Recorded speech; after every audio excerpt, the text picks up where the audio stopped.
The probably 7th grade or 8th grade and down is a lot of grammar for like the first 4 weeks in the book, and then after that it is a paper a week. And the length is like sometimes it's a paragraph, sometimes they're different lengths and they build up, but they'll be writing at home every week.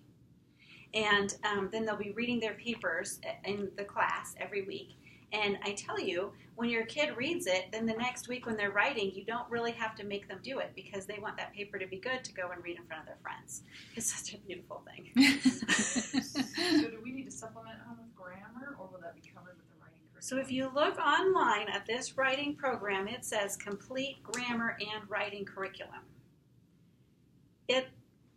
I don't know. I'm undecided for myself. Am I going to do grammar on top of it or not? I have the 7th grade writing book. Sorry, computer people.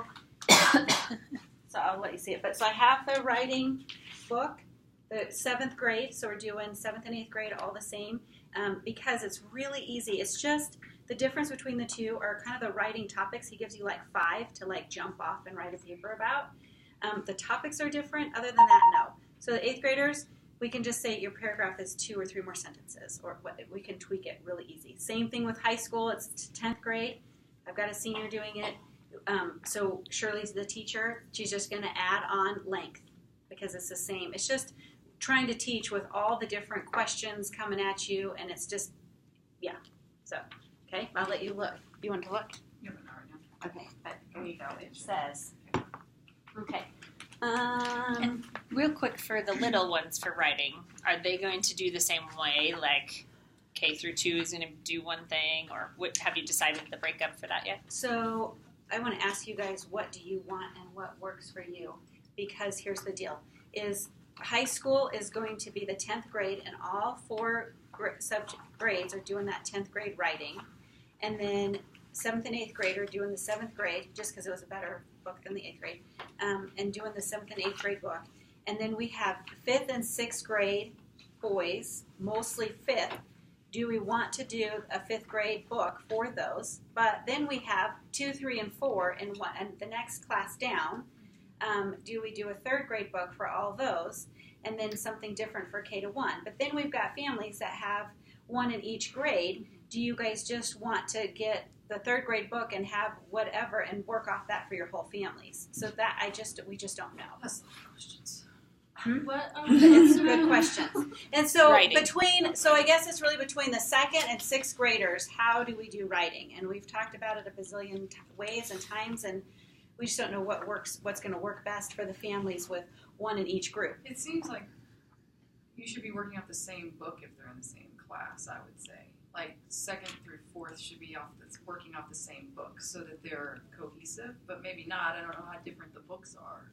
And so we need to look again at the table of contents between the 3, and because truly the middle school, the 7th and 8th grade, the writing books were really similar, and the high school books were really similar. So I don't know how, like because you're learning how to write, they might be drastically different in the lower But you've grades. got a pretty big gap between 2nd and 4th grade, I feel like, as far as writing ability. Right. So maybe the books are going to be very different. So I don't know. So I'm So, going to order my books. well, the 10th grade book and the 7th grade book are dialed in Yeah, good. okay. So it's the because K and 1 are not doing it. The 1st to 6th, no, the 2nd to 6th. And it's really second and third, 'cause there's only 1 4th grader, right? Mhm. So they're mostly a lot of 2nd graders. Isn't that right? Yes. But then if we have families that have a 2nd grader and a 5th grader, do they want the same book for the 2nd and 5th graders, or they want 2 Probably, different yeah. books? And so then we might want to change the curriculum list somewhere along the line to do 5th grade for 5th and 6th, just because I think we have more 5th graders. And then, do we have mostly 2nd graders? Yeah. So maybe a 2nd grade book for the 2nd, 3rd, and 4th graders. I would look at that 4th grade book or talk to that 4th grader to make sure they were Make okay sure with we're it. good. Because if that was my 4th grader, I would have concerns, but it's not, so I'll be quiet. I agree with you, though. You I can always agree. add to, but you can't take away, right? So if that's the baseline for the 4th grader, the mom can always add more on top of it. I don't like that responsibility. So hold off on writing a minute. We'll look at the second, third, and fourth grade book and see where we're at. Yeah, maybe we can call. And then the writing also, it's not on here, is writing/literature. So there's going to be literature. We've had Robin and the other mom, Emily, pick out great books. Just we're still implementing them in. And so they're going to have books Can to you read. re-say what you just said? Because I'm thinking. Wait, stop for a minute. 5th grade you said is set, so I can order my 5th grade writing, but I need to wait on my 2nd grade writing. I can order my 5th grade, but I need No, to I'm wait. set on. We're totally set on the 7th grade and the 10th grade. So I shouldn't order my 5th grader's book. Just give it one more minute. Oh, that deep. Or week. 1 week. Okay, wait. Can you re-say what you just said about literature? Because that was also I really wanted to hear that. And I was thinking, while she's asking that question. go ahead. Literature.